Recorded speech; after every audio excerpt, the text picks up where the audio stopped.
Halo semua, perkenalkan nama saya Teresa Pajong dengan NIM 423752073. Dan saya Gracia Marsalautu dengan NIM 24237520054. Kami dari kelas 3B, Akuntansi Sektor Publik. Kali ini saya akan mau berbagi opini akademik tentang topik yang lagi banyak diperbincangkan di kalangan pemerintah, daerah, dan masyarakat.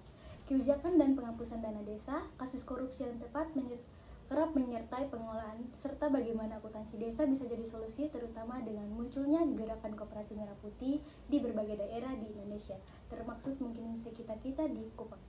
Sebelum masuk ke inti pembahasan, saya mau menjelaskan dulu konteks kenapa topik ini penting.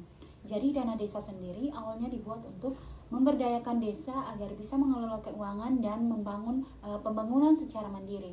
Tapi belakangan berita tentang penyalahgunaan dana ini sering muncul di media, mulai dari pencurian anggaran hingga kesalahan dalam pencatatan yang bikin uang tidak bisa dilacak dengan jelas. Akhirnya muncul wacana untuk menghapus dana desa sama sekali. Nah, apakah itu solusi yang tepat atau kita perlu memperbaiki sistem yang ada? Dan apa peran Koperasi Merah Putih di sini? Mari kita bahas satu persatu. Kita akan masuk dalam inti analisis yang A, dana desa dan masalah akuntabilitas. Pertama, mari kita lihat tujuan awal dana desa. Menurut peraturan pemerintah yang mengatur tentangnya, dana ini diberikan agar desa bisa mengelola proyek pembangunan seperti jalan, air bersih, atau program ekonomi masyarakat. Lokasi kegagalan pengelolaan biasanya ada di 3 poin utama. Pertama, kurangnya pemahaman tentang akuntansi desa di kalangan operator desa.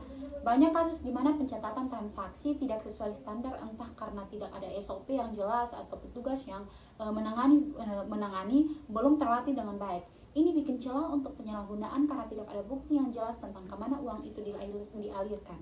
Kedua, kurangnya transparansi dan pengawasan dari masyarakat. Meskipun ada aturan tentang musyawarah desa dan pengumuman anggaran di beberapa tempat, hal ini hanya sekadar formalitas. Masyarakat tidak tahu secara detail bagaimana dana digunakan sehingga sulit untuk melakukan pengawasan. Yang ketiga, lemahnya pengendalian internal. Misalnya tidak ada pemisahan tugas antara orang yang mengelola uang, mencatat transaksi, dan melakukan audit. Ini bikin risiko korupsi jadi lebih besar. Kasus yang pernah saya baca di media, misalnya di sebuah desa di Jawa Tengah, uang dana desa yang seharusnya buat pembangunan pasar justru digunakan untuk keperluan pribadi kepala desa, dan hal-hal ini baru terdeteksi setelah beberapa tahun karena penyatatan yang acak-acakan. Jadi masalahnya bukan pada dana desa itu sendiri, melainkan pada sistem akuntabilitas dan pengelolaannya yang belum optimal. Transparansi, akuntabilitas, dan pengendalian internal adalah 3 pilar yang harus diperbuat agar dana desa bisa berjalan sesuai tujuan. Dan B, peran akuntansi desa yang krusial. Lalu kenapa akuntansi desa sangat penting? Sederhananya, akuntansi desa adalah cara untuk mencatat, melaporkan, dan mengendalikan semua arus uang masuk dan keluar desa. Tanpa akuntansi yang baik, kita bisa tahu apakah dana digunakan dengan benar atau tidak. Bagaimana cara membuat pencatatan dan pelaporan lebih baik? Ada beberapa hal yang bisa dilakukan. Yang pertama, melatih aparatur desa tentang standar akuntansi desa yang berlaku. Kementerian Desa sudah punya panduan resmi tentang ini. Terjadi yang dibutuhkan adalah pelatihan yang berkelanjutan, bukan cuma satu kali saja. Yang kedua, menggunakan sistem pencatatan yang sederhana dan mudah diakses. Misalnya aplikasi akuntansi desa yang bisa diakses secara online oleh pemerintah, kecamatan, dan bahkan masyarakat, sehingga setiap orang bisa melihat laporan keuangan desa kapan saja. Contoh solusi yang sudah diterapkan di beberapa desa adalah membuat buku kas desa yang dibuka setiap hari dan menampilkan ringkasan laporan di papan pengumuman desa setiap bulan. Ini bikin masyarakat bisa langsung memantau dan bertanya jika ada hal yang bisa dijelaskan. Opini dan rekomendasi. Berdasarkan analisis yang saya sebutkan tadi, ini dia opini saya pribadi. Pertama, dana desa tidak perlu dihapus. Alasan utamanya karena penghapusan adalah korupsi. Tapi masalahnya bukan pada keberadaan dana itu sendiri, melainkan pada sistem pengelolaannya. Jika kita bisa memperbaiki akuntabilitas dan pengawasan, dana desa bisa jadi alat yang sangat efektif untuk pembangunan desa.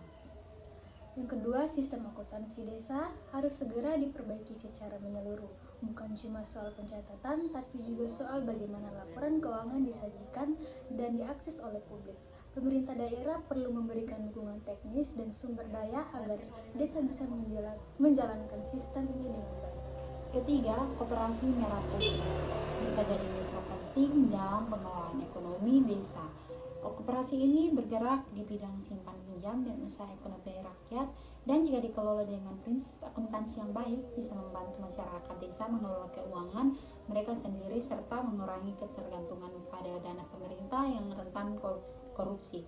Di beberapa daerah, koperasi Merah Putih sudah berhasil membantu warga meningkatkan pendapatan dengan usaha bersama, dan ini bisa jadi contoh untuk desa-desa lainnya di Kupang dan seluruh Indonesia. Jadi intinya adalah masalah korupsi di dana desa bisa diatasi dengan memperkuat akuntansi desa dan melibatkan masyarakat dalam pengawasan. Korupsi Merah Putih juga bisa menjadi bagian dari solusi untuk membangun ekonomi desa yang lebih sehat dan transparan.